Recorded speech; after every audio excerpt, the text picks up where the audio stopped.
जनवरी से मार्च की वो सुबह वाली धूप, जब हल्की ठंड में एक गर्म एहसास मिलता है। हम में से ज्यादातर लोग इसे बस एक अच्छा महसूस करने वाला पल मानकर छोड़ देते हैं। लेकिन क्या हो अगर मैं कहूं कि ये महज एक एहसास नहीं, बल्कि प्रकृति की तरफ से दी जाने वाली एक शक्तिशाली मुफ्त की दवा है। एक ऐसी दवा जिसके पीछे पूरा विज्ञान काम करता है और किसी भी शक्तिशाली चीज की तरह इसे इस्तेमाल करने का एक सही और एक गलत तरीका होता है। सही तरीके से ली गई धूप अमृत बन सकती है, लेकिन गलत तरीके से यही धूप फायदे की जगह नुकसान भी कर सकती है। और आज हम इसी विज्ञान को समझने की कोशिश करेंगे। हमारे पास जो जानकारी है उसके आधार पर हम सर्दियों की धूप के 7 बड़े फायदों पर बात करेंगे। धूप लेने का सबसे सटीक तरीका क्या है, जरूरी सावधानियां, और हाँ, कुछ ऐसे सुझाव भी जो इस अनुभव को और भी बेहतर बना सकते हैं। तो चलिए इस प्राकृतिक चिकित्सा का पूरा लाभ कैसे उठाया जाए, इस पर एक गहरी नजर डालते हैं। बिल्कुल, खासकर जनवरी से मार्च के इन 3 महीनों में जब प्रकृति हमें ये सुनहरा मौका देती है। तो सबसे पहले बात करते हैं उन फायदों की जो शायद हम सबने सुने। शरीर पर इसका सीधा असर। हड्डियों की मजबूती की बात सबसे पहले आती है।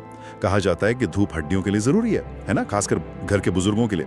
इसके पीछे का असल मैकेनिज्म क्या है? इसे समझने के लिए आप विटामिन डी को एक गेटकीपर की तरह देखिए। हम खाने में कैल्शियम तो ले लेते हैं, लेकिन वो कैल्शियम हड्डियों तक पहुंचेगा या नहीं, इसका फैसला विटामिन डी करता है। अगर शरीर में विटामिन डी की कमी है तो आप कितना भी दूध पिएं या कैल्शियम की गोलियां खाएं, शरीर उसे ठीक से सोख ही नहीं पाएगा।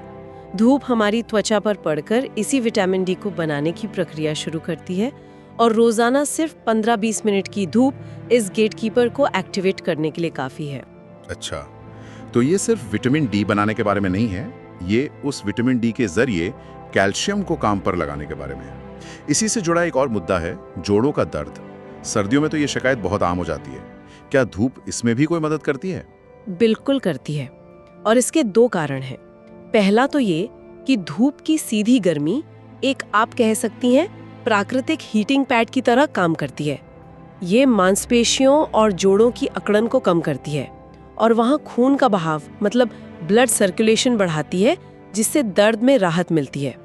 और दूसरा, शरीर में सूजन, जिसे इन्फ्लेमेशन कहते हैं, वो जोड़ों के दर्द का एक बड़ा कारण है।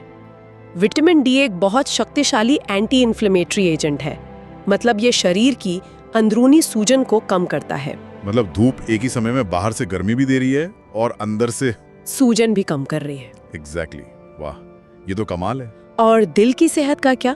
जानकारी बताती है कि इसका असर हमारे दिल पर भी पड़ता है, और ये बहुत महत्वपूर्ण है, खासकर सर्दियों में। ठंड में हमारे शरीर की नसें यानी ब्लड वेसल्स वो सिकुड़ जाती हैं। इसे ऐसे समझिए जैसे ठंडे पानी में पाइप सिकुड़ जाता है। इससे क्या होता है, दिल को खून पंप करने के लिए ज्यादा मेहनत करनी पड़ती है और ब्लड प्रेशर बढ़ जाता है। धूप शरीर को गर्म रखकर इन नसों को रिलैक्स करती है और विटामिन डी के जरिए ब्लड प्रेशर को नियंत्रित करने में मदद करती है, जिससे दिल पर पड़ने वाला अतिरिक्त दबाव कम होता है। ये तो हुए शरीर पर सीधे असर, लेकिन जो बात मुझे सबसे ज्यादा हैरान करती है वो है इसका हमारे दिमाग पर असर। जैसे अच्छी नींद, ये तो मैंने कभी सोचा ही नहीं था। मुझे लगा था धूप सिर्फ शरीर को जगाती है, ये रात को सुलाने में भी मदद करती है। ये कैसे काम करता है? होती है जिसे सर्केडियन रिदम कहते हैं।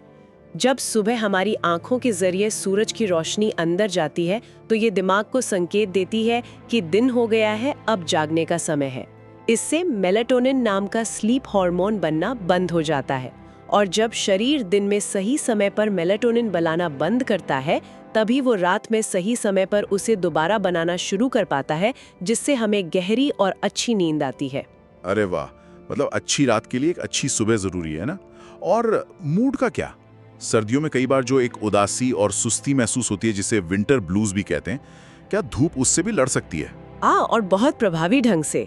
सूरज की रोशनी हमारे दिमाग में सेरोटोनिन नाम के न्यूरोट्रांसमीटर का उत्पादन बढ़ाती है। सेरोटोनिन को हैप्पी हार्मोन भी कहा जाता है, क्योंकि ये हमारे मूड को अच्छा और स्थिर रखने के लिए जिम्मेदार है। सर्दियों में धूप कम होने से इसका स्तर गिर जाता है, जिससे हमें सुस्ती और उदासी महसूस होती है। धूप लेना इसे बढ़ाने का एक प्राकृतिक और सबसे कारगर तरीका है। इम्यूनिटी और शुगर कंट्रोल पर भी इसका असर बताया गया है। ये कैसे काम करता है? इम्यूनिटी के लिए विटामिन डी बहुत जरूरी है। ये हमारी इम्यून कोशिकाओं, खासकर टी सेल्स को सक्रिय करता है, जो हमारे शरीर की सेना की तरह बाहरी संक्रमणों से लड़ती हैं। जनवरी फरवरी में जब सर्दी जुकाम आम होता है, मजबूत इम्यूनिटी हमारी सबसे बड़ी ढाल होती है। और जहाँ तक शुगर कंट्रोल की बात है, कुछ रिसर्च बताती हैं कि विटामिन डी इंसुलिन संवेदनशीलता को बेहतर कर सकता है। इंसुलिन संवेदनशीलता, इसे जरा आसान भाषा में समझाएंगे? जरूर। आसान भाषा में कहें तो ये शरीर की कोशिकाओं को इंसुलिन का आदेश बेहतर तरीके से मानने में मदद करता है। इंसुलिन का काम है खून से शुगर को निकालकर कोशिकाओं तक पहुंचाना, ताकि उसे ऊर्जा के लिए इस्तेमाल किया जा सके। जब कोशिकाएं इंसुलिन की बात नहीं मानती, तो खून में शुगर का स्तर बढ़ जाता है। विटामिन डी इसी कम्युनिकेशन को बेहतर बनाता है। ये फायदे सुनकर तो कोई भी कल से ही धूप में बैठना चाहेगा, लेकिन मुझे लगता है कि क्या करना है इससे ज्यादा जरूरी है कैसे करना है, क्योंकि गलत तरीके से शायद हम फायदे की जगह नुकसान कर बैठें। तो सबसे पहले बात करते हैं सही समय की, क्योंकि ये सबसे ज्यादा मायने रखता है। बिल्कुल, समय ही सब कुछ है। देर से ली गई तेज धूप त्वचा के लिए नुकसानदेह हो सकती है। तो सही समय क्या है? जानकारी के अनुसार जनवरी और फरवरी में सुबह 8 बजे से 11 बजे के बीच का समय सबसे अच्छा है, और मार्च में जब धूप थोड़ी तेज होने लगती है, तो ये समय सुबह 7 से 10 बजे का हो जाता है। ऐसा क्यों है? इसका कारण है सूरज की किरणों का प्रकार। सूरज से मुख्य रूप से 2 तरह की यूवी किरणें आती हैं, UVA और UVB। UVB किरणें वो अच्छी वाली किरणें हैं जो हमारी त्वचा में विटामिन डी बनाती हैं। UV किरणें ज्यादा देर तक त्वचा पर पड़ें तो नुकसान कर सकती हैं। सुबह के इन घंटों में UVB किरणों की मात्रा सही होती है और UVA की तीव्रता कम होती है। इसलिए ये समय विटामिन डी बनाने के लिए सबसे सुरक्षित और असरदार है। अच्छा, ओके। और कितनी देर बैठना है ये भी बताया गया है कि जनवरी में 20-30 मिनट, फरवरी में 20-25 मिनट और मार्च में 15-20 मिनट, और ये भी कि शुरुआत हमेशा 10 मिनट से करनी चाहिए। ये बहुत ही समझदारी भरा तरीका है। शरीर को धीरे धीरे आदत डालने देना चाहिए, खासकर अगर किसी को धूप में बैठने की आदत न हो। अब एक ऐसी बात पर आते हैं जहां शायद हम में से बहुत लोग गलती करते हैं। जगह, छत, बालकनी या बगीचे में बैठना तो ठीक है, लेकिन कई लोग ठंड से बचने के लिए कांच की खिड़की के पीछे बैठकर धूप सेकते हैं। क्या इससे भी वही फायदा मिलता है? ये एक बहुत बड़ा मिथ है और इसका जवाब है नहीं, बिल्कुल नहीं। आपको गर्मी तो महसूस होगी, लेकिन विटामिन डी नहीं बनेगा। ऐसा क्यों? कांच के आर पार तो रोशनी आ रही है। हाँ, रोशनी आ रही है, लेकिन वो जरूरी UVB किरणें नहीं आ रही। साधारण कांच UVB किरणों को लगभग पूरी तरह से ब्लॉक कर देता है। तो आप गर्मी तो महसूस करेंगे, लेकिन जिस चीज के लिए आप बैठे हैं, विटामिन डी, वो नहीं बनेगा। इसलिए बाहर सीधी धूप में बैठना बेहद जरूरी है। ये जानना तो बहुत जरूरी था। और शरीर के कौन से हिस्सों पर धूप पड़नी चाहिए? क्या सिर्फ चेहरे पे धूप लेना काफी है? नहीं, जितना ज्यादा शरीर का हिस्सा धूप के संपर्क में आएगा, उतना ज्यादा और तेजी से विटामिन डी बनेगा।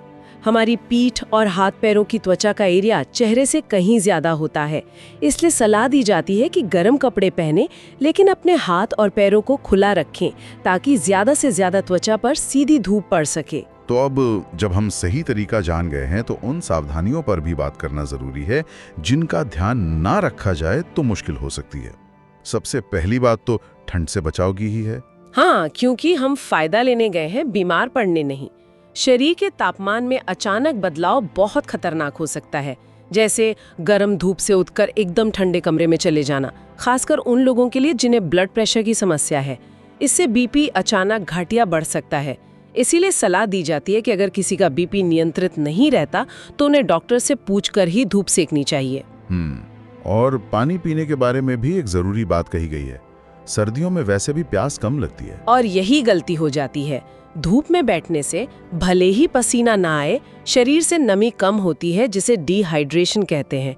इसलिए धूप में बैठने से 10-15 मिनट पहले 1 गिलास गुनगुना पानी पीना बहुत अच्छा रहता है।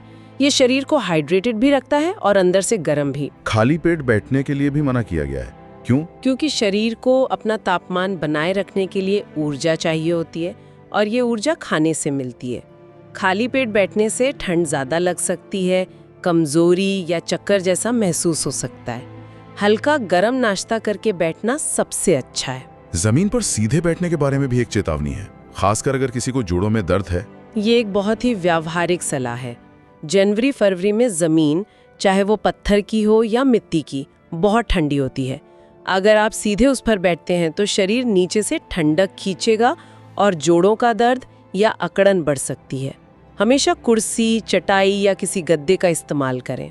एक और अहम सावधानी दवाओं को लेकर है। कुछ दवाइयां त्वचा को सूरज के प्रति ज्यादा संवेदनशील बना सकती हैं। हाँ, इसे फोटोसेंसिटिविटी कहते हैं। इसका मतलब है कि आपकी त्वचा धूप को लेकर ज्यादा रिएक्ट कर सकती है। जैसे किसी पतले कपड़े पर गर्म प्रेस लगाने से वो जल्दी जल जाता है। कुछ एंटीबायोटिक्स, ब्लड प्रेशर की दवाएं या त्वचा की क्रीम्स ऐसी हो सकती हैं।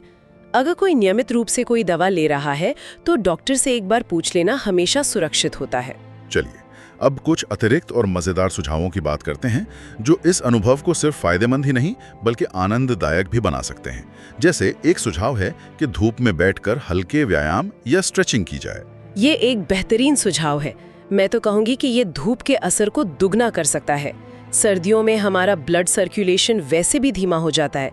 जब आप धूप की गर्मी के साथ हल्की स्ट्रेचिंग करते हैं तो खून का बहाव तेजी से बढ़ता है।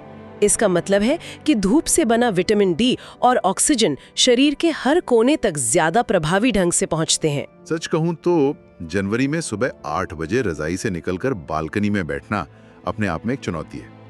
इसे आदत में कैसे लाया जाए, खासकर जब बाहर इतनी ठंड हो? इसका एक अच्छा तरीका है इसे किसी सुखद अनुभव से जोड़ना। जैसे सुझाव दिया गया है कि धूप सेकते समय अपनी पसंदीदा गर्म चाय, कॉफी या हल्दी वाला दूध पिएं। जब दिमाग इस गतिविधि को एक आरामदायक इनाम के साथ जोड़ता है तो इसे आदत बनाना आसान हो जाता है। और इसे एक सामाजिक गतिविधि भी बनाया जा सकता है, परिवार के सदस्यों या बच्चों के साथ बैठकर। ये मानसिक स्वास्थ्य के लिए बहुत अच्छा है। आज की भागदौड़ भरी जिंदगी में हम एक दूसरे को समय नहीं दे पाते। ये एक मौका हो सकता है जब पूरा परिवार बिना किसी गैजेट के एक साथ बैठे और बात करे।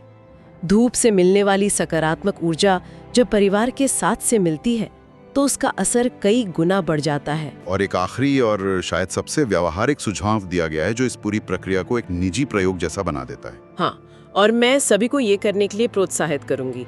जनवरी की शुरुआत में अपना विटामिन डी का ब्लड टेस्ट कराएं। अपनी रिपोर्ट देखें कि आपका स्तर कहाँ है। फिर 2 महीने यानी मार्च के अंत तक इस दिनचर्या का ईमानदारी से पालन करें और फिर दोबारा टेस्ट कराएं। इससे तो साफ पता चल जाएगा कि इस प्राकृतिक उपाय से असल में कितना सुधार हुआ है। बिल्कुल। जब कोई अपनी आंखों से देखता है कि उनका विटामिन डी लेवल 20 से बढ़ के 40 हो गया है तो उनका विश्वास और प्रेरणा दोनों बढ़ जाते हैं। ये सिर्फ महसूस करने की बात नहीं रह जाती, ये एक प्रमाणित नतीजा बन जाता है। तो आज की इस पूरी चर्चा को अगर हम संक्षेप में देखें तो कुछ मुख्य बातें साफ हैं। सर्दियों की धूप फायदों का खजाना है, लेकिन इसे सही तरीके से लेना एक विज्ञान है। सही समय यानी सुबह 8 से 11 बजे, सही अवधि यानी 15 से 30 मिनट और कुछ जरूरी सावधानियां जैसे सीधी धूप में बैठना, गर्म कपड़े पहनना और पानी पीना, ये सब मिलकर ही इसका पूरा लाभ दे सकते हैं। आपने बिल्कुल सही सारांश दिया। जनवरी से मार्च की ये धूप एक ऐसी दवा है जो बिना किसी खर्चे और बिना किसी साइड इफेक्ट के मिलती है। ये सिर्फ हमारे शरीर को ही नहीं बल्कि हमारे मन को भी पोषित करती है। ये हमें प्रकृति के उस चक्र से फिर से जोड़ने का एक मौका देती है जिसे हम अपनी बंद कमरों वाली जीवन शैली में कहीं भूलते जा रहे हैं। ये एक बहुत गहरी बात है और इसी से जुड़ा एक विचार मेरे मन में आ रहा है। कहिए। आज के दौर में जब हम अच्छे स्वास्थ्य के लिए महंगे supplements, gym membership, organic food और ना जाने कितने जटिल समाधान ढूंढते हैं, तो क्या हम प्रकृति के इस सबसे सरल, सबसे शक्तिशाली और बिल्कुल मुफ्त उपहार को नजरअंदाज कर रहे हैं? जरा सोचिए, सिर्फ 20 मिनट रोजाना अपने लिए निकालने से हमारे शारीरिक और मानसिक स्वास्थ्य में कितना बड़ा और सकारात्मक बदलाव आ सकता है, जिसके लिए शायद हम कहीं और हजारों रुपए खर्च करने को